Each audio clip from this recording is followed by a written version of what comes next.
Hello and welcome to this week's Dvar Torah.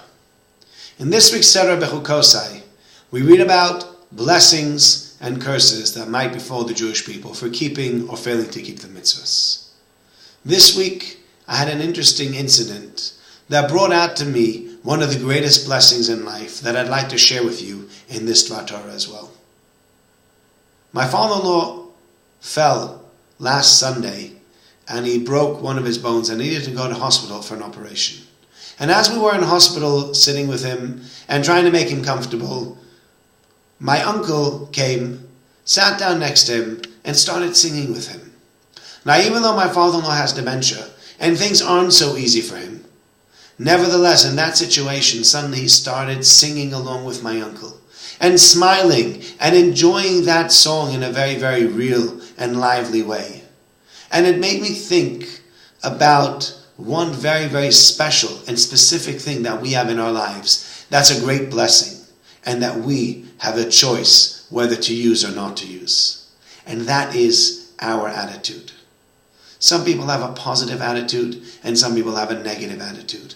And if you have a positive attitude, then even when bad things happen to you, if you have a positive way of looking at it, if you can smile, if you can find a way to get over it and find the silver lining in that dark cloud, then things are never as bad as they seem. And if you have a negative attitude, then even if things are quite rosy and quite good, you'll always be looking at what's missing. And you'll always be looking at that one thing that you don't have, as opposed to looking at the millions of things that you do have.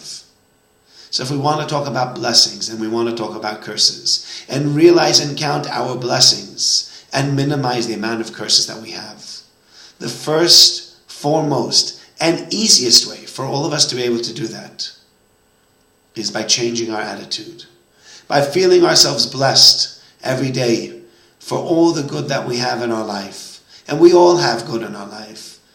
We all have something that we can be happy about. And we all have something that we can cherish and that we can make a big deal and a big fuss of.